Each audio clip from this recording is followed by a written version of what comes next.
Kyle, welcome to Seth Said What.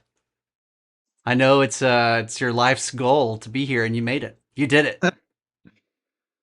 You've made it. I should feel more accomplished if this was my life's goal. Been one of my very favorite people to in the space of digital marketing and kind of specifically in advertising. And so I thought it'd be perfect to invite you in.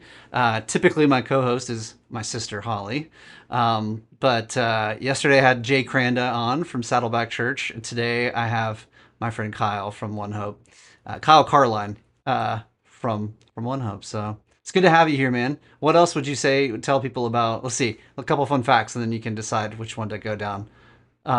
You are the biggest fan of the West Ham Hammers. I don't know how you say that. You are an accomplished guitarist.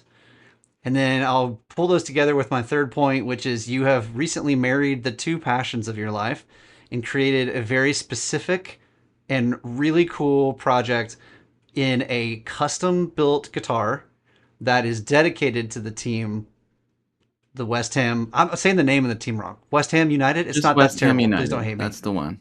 Oh, okay, okay. West Ham United, but they're the Hammers. The Hammers, yeah. Okay, okay. This is a Premier League team for those of you who don't follow sports or soccer or football, international football, football. Yeah. Hey, soccer in America. That guitar, uh, that was my life's dream. Maybe not this guest appearance. So go look me up on YouTube and like that video. We'll link, but we'll link it below. We'll link it below. Somehow we need to get this in front of the entire marketing team at West Ham United because I've tried my hardest and all I get are crickets. So, There you go. Seth said, wow. "What tribe?" You've heard it. Kyle Carline of Richmond, Virginia, needs our help. So we're gonna include the link to what? How would you like us to include this? YouTube. YouTube, that's where it's at. Okay. All Kyle right. Carline That's where it's at. at YouTube. So we're gonna go to YouTube. We're gonna link it in the show notes, and it's gonna be if you're on YouTube. First of all, if you're on YouTube, thanks for watching us on YouTube. Like, subscribe, smash that bell so you get notifications. Am I doing this right? Like a YouTube No, it influencer. works. And check out. It's an easy click on YouTube. You just click right over. You watch the next video. But check out, go see. And what's so cool is that not only is this two passions combined into one, which is just so cool. Anybody that's out there, I'm willing to take a couple minutes to go check out somebody who's gonna meld some passions. But also, um, Premier League football team, a lot of soccer teams, especially internationally, have like a theme song. And this particular song of the West Ham United team was made famous by a movie called Green Street Hooligans, like 25 years ago, something ridiculous, like 20 years ago. And so, like, it's about bubbles and all this stuff. Well, Kyle took not only his passion for the sport, not only his passion for guitar, but he took that theme song and he played like a electric, like rock and roll version of that theme song. That's the video you're gonna watch. So check it out. Take the time. So I said, "What tribe?" Let's show up for our new friend Kyle. And there's one thing I have to do before we read this blog, Kyle, and respond. And I have to initiate you. The great news is the initiation into our tribe is completely pain free. It maybe just takes a little bit of putting some pride aside, but I've seen you fall flat on your face before. You're a big boy. You can do this. My face All is right. So flat. here it is. The name of our podcast is Seth Said What, but technically it's Seth Said What. So you have the floor. It's yours. Please give us your best Seth Said What, however you see Right. fit. You don't know this, but I secretly said that out loud the first time I saw that you shared this, and I was like, I think this title needs to be said out loud.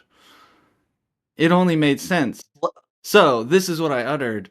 Seth said, "What?"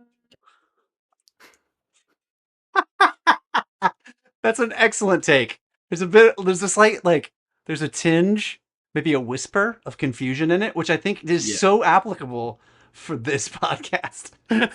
That might be my normal tone, just a hint of confusion all the time. just just a subtle confusion.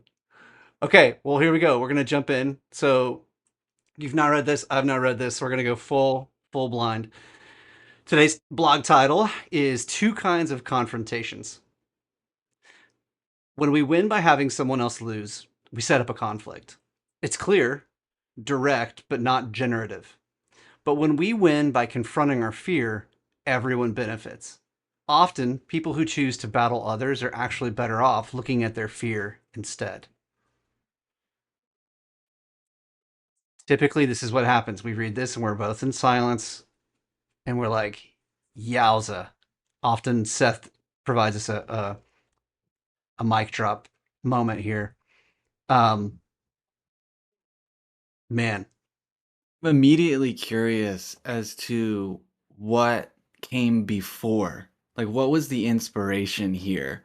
Was this just a like another article of two competing businesses, or like maybe the political season, like we're all in attack ads for like gubernatorial things here that or was this something very personal? Did Seth himself get into some hot water recently? okay, so also what I love to for the audience, we talk sometimes, Kyle, on Seth said what about the working genius, like we've touched on it a few times. And so just to come out and say it, Kyle and I share IG as our two working geniuses. And so what's funny, Kyle, is that usually I'm the one that's going like, I wonder Oh, what he's been going through. Or like it's kind of he's been upfront about the fact that he batch writes these. And so I'm like, I'm always trying to find the arc, like the story arc across like a handful of these blogs. So I love that you just did that, you IG. You're trying to can't like help it. figure it out. But yeah, no, I agreed. Like I wonder it was a personal story, a business story, or even just looking around like a cultural moment kind of catalyst for this. But I'll tell you, like I've had experience working with individuals. This is the part where I get to use clever words to both make the timeline vague and the context vague for a sharing story. So, in my past, I have interacted with individuals where it's become clear that there is a more of a posture of a win lose situation, and I'll tell you, man, it's those relationships, work or personal, um, even just competitive, like even in sports, like even on like growing up playing sports, like someone on the same team just it's like maybe it's jealousy or a control thing or trying to perform for the coach and or a parent. But when you go into win lose and on your own team, it's just devastating for everyone. Like it's just the worst. And so if you've ever been on a team where you're trying to be productive, like in a work situation, I feel like every person that's probably listening to this is like, we all are imagining that guy, that lady, who were like, man, it's just always win and lose, isn't it? And so, but what I love about this is that he's saying like the real benefit would be if you could somehow encourage, convince, lead that person into confronting their own fear. It would like unlock something like a freedom outside of that competitive nature, that posture, that the freedom would probably just be like, I don't know, it would just probably like lift off their shoulders, be like a joy to engage with people, engage in a project, play a game that's unhindered from having to be so like win lose. I don't know. That's just some. It's a quick like sermonette Real on world this stuff. concept. Yeah. I haven't been in that situation, fortunately. At least not to my knowledge. Or I might be that It's you. person. I could be the terrible human in this situation, always trying to make things black and white. Well, you know what hits me about this? is even if you're winning by confronting fear, it doesn't mean that someone else didn't lose. Like, it doesn't ignore that there could still be conflict, maybe just of a different kind, I think. But I love the comparison between conflict and fear. Like, if I were to lose to someone who were only after pursuing like a better version of themselves or a better version of what they're trying to build, I would like the goodness, if I have any, the goodness in me would say like, wow, well played. Like you, I lost, and that is sad. I have a conflict with that, but you still at the end of that game, like you still give them a high five or shake their hand and say good game. That was well done. I don't know about everyone benefits. I kind of challenged that. Um, Yeah, it's it's interesting. hard. I think it's a lot. I think it's hard in two ways. It's hard to confront your fear. I think that's a harder thing to do than just say, I know how to win by making you lose. And then it's also harder if someone does that. Now, as the loser, I have to like somehow differently identify that somehow I benefit from this. I think you just got deep on me there, man. It's good. Sorry. I, no, that's you kidding me? You're by going deep, you're elevating the conversation. Mm. See, it's like a Wow. hey, everyone benefits, man. I don't know by confronting your depth. Yeah, often people who choose to battle others are actually better off looking at their fear instead. Hmm. I appreciate the perspective you're bringing to it. I still come back to insecurity, or it's funny. I just looked over and we are not officially sponsored on Sesso, but would love any brands that we mention, come at us, leave a comment. We're more than willing to shill your product. But I wanted to talk about this book, Living Fearless. And I promise this is not a setup. It just happened to be on the top of the stack right here next to me. But this guy, Jamie Winship, Living Fearless, exchanging the lies of the world for the liberating truth of God. And no matter where you are on the spectrum of belief in God or not, um, it's a fascinating perspective on life. And let me just share, like, again, this was unplanned, but man, this is like three sentences that really remind me of this book. Probably the fear. A lot of it's about confronting fear, but Jamie talks about there's really only two worldviews, and so a lot of times we'll bring our quote unquote worldview, like a cultural bend, to our or our perspective to our worldview. But he's like, there's only ever been two worldviews: connected and separation. And he's like, separation, you can sniff out separation worldview when you're self-protective and self-promotive, or promoting, self-promoting and self-protecting. And it sets up a win-lose, like it has to, in order to overcome someone, to put someone else down so that you can rise. That's a separation. There's you versus me constantly. I have to self protect, I have to self promote. And the connected worldview says win win. Like in everything, win win. Even if I don't accomplish a task, I can learn. And that's a simple way that's like super diminishing of his whole thing. But I highly encourage you. His talks have been like super encouraging for me the last couple of years on YouTube. Lots of free talks that he gives around this thing called the Identity Exchange. That's his brand. But something else about like living fearless, his whole thing, and I won't go on too much farther, but when we win by confronting our fear, everyone benefits. He said, and so cool. His story is that he's a former cop, was recruited by the CIA to do like high stake missions all over places he can't talk about. And like the stories that this guy, I've said often, Jamie Winship is either the world's best storyteller and liar, or what he's saying is true, and he's really unlocked something that I want to know more about. So he's on one of those, and it's a fascinating ride to go like listen and figure out. But he on his teams, he will lead with confession, and it's the confession of fear. And so, like, instead of skirting around and trying to position and posture, he's like, my form of leadership is to say at the very beginning, here's what I'm afraid of. I'm afraid that I'm not going to know enough to meet the expectations of this stakeholder.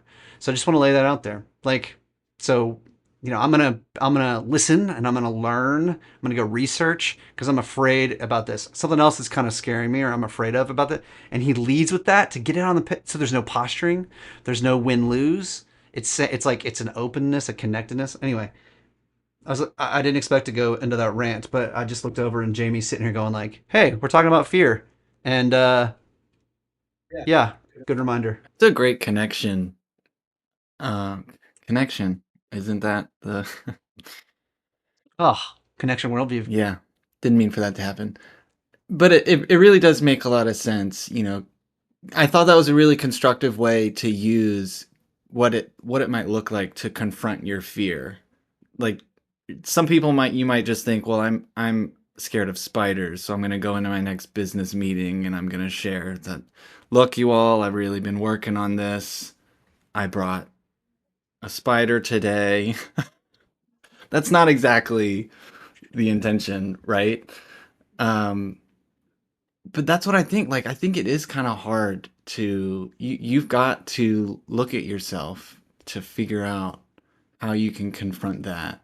And I think in that example, going into like his leadership style being that, like you also have to have a level of comfort and maybe confidence to Mm. to to really be that open to say, okay, here's what I'm concerned with, and it's me.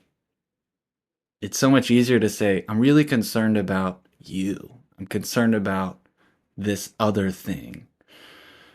Uh, I like this. I mean, the more everything you just said, and the more I keep rereading these three sentences, I'm like more and more convinced that I've got to spend more time considering what this means. It's really good. Oh, it's cool. We like to when it's as short as this. We kind of say it's a golden cookie. You know, like you got your fortune cookie with a small, like little. But often it's fascinating. These short golden cookies are oftentimes the most like penetrating and like challenging because so much is up for interpretation. When he does like a 3 paragraph thing, it's like, oh, it's all concluded and it's all explained well. But it's these that kind of surprise you by like, oh, blah, blah, blah, blah. And then you're like, hold on. Oh boy. Oof. you know? Exactly. Well, Kyle, thanks for mining the golden cookie with me today. This was fun, man. Thank you for having me. This was good. I'm gonna go and I'm gonna keep reading this now. Yeah. Well, listen, Seth said what tribe? We heard at the beginning. Let's go check out Kyle's video, his combination of passions that he's put together. And if you have any connections with the West Ham United team, reach out. Let them know that superfan Kyle Carline over here in the States would love to talk. And who knows where this guitar and rock and roll bubbles could go. Let's go. I don't know. Let's go. All right, man. Thanks for joining me today, dude. Thanks.